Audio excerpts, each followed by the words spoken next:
Good morning, my dear President. I come to you this morning without malice and without wanting to be impolite or overstep my bounds, but I have some concerns and I'd like to discuss them with you directly. It's almost certain you'll never see this video, but maybe some of your advisors will. And what I want to discuss this morning is what I call lazy legislation.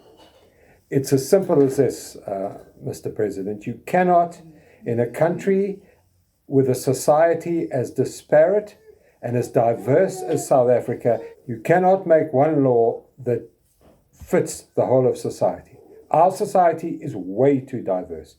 And the specific law that I want to discuss this morning is your ban on the sale of alcohol. There's absolutely no logic in that whatsoever. Let me explain. Your logic is this. Because a couple of 100,000 laborers might, on a Friday afternoon, get their pay, go to the bottle store, buy alcohol, get drunk, go home, beat their wives, get into fights and get stabbed, or drive drunk and have a motor vehicle accident, these drunken laborers might end up occupying hospital beds. Well, let me tell you, Mr. President, even if there were a couple of million that do this, and I very much doubt it, you have made a law that applies only to these people. You have compromised the entire country. You've compromised the rest of society for a few that cannot behave. What about the folks that just want to go to the bottle store on a Friday, buy some drink to drink quietly at home with friends and family? What about them? No, cannot. They cannot buy alcohol. You've shut down the entire wine industry again.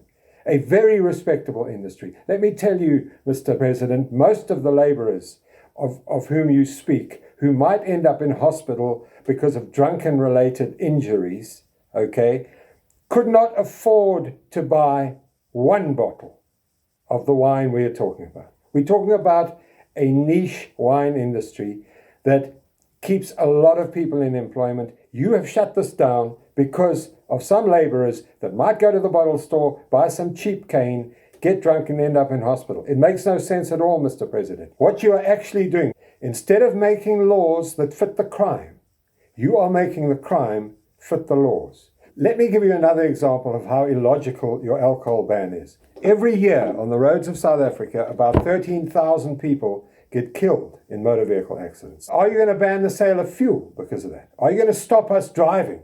No, that would be totally illogical. Here's another one. About 44,000 people die from smoking-related illnesses every year in South Africa. Die. That's not to mention the ones that end up with lung cancer in hospital beds, emphysema, and all the rest. Are you going to ban smoking forever? No, Mr. President, you cannot do that. This is not a nanny state, But you've done that with alcohol. You've compromised an entire industry because of the misbehavior, the possible misbehavior of a few. You cannot make blanket laws. Blanket laws do not work ever, and particularly not in a country this diverse socially.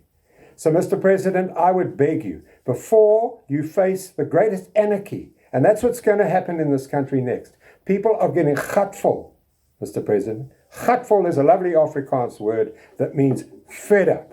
People are getting gatvol. Yes, we all understand that we must wear masks and participate in social distancing and all of that. Yes, we understand about COVID. We understand it. We believe in it. But the result of these illogical laws will be anarchy in your country, Mr. President. Anarchy. Because anarchy, sadly, in your country is too easy.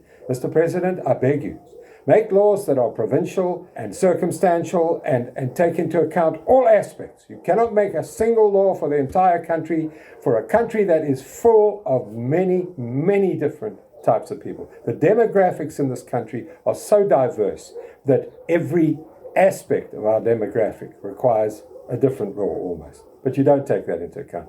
Mr. President, this alcohol ban and laws of a similar nature are going to lead to huge problems in this country. And I beg of you to reconsider when you make laws like that again. Thank you, Mr. President. I respect you, sir. I think you're a good man. But as a citizen of this country, paying your salary, I know I have a right to talk to you like this. Good day.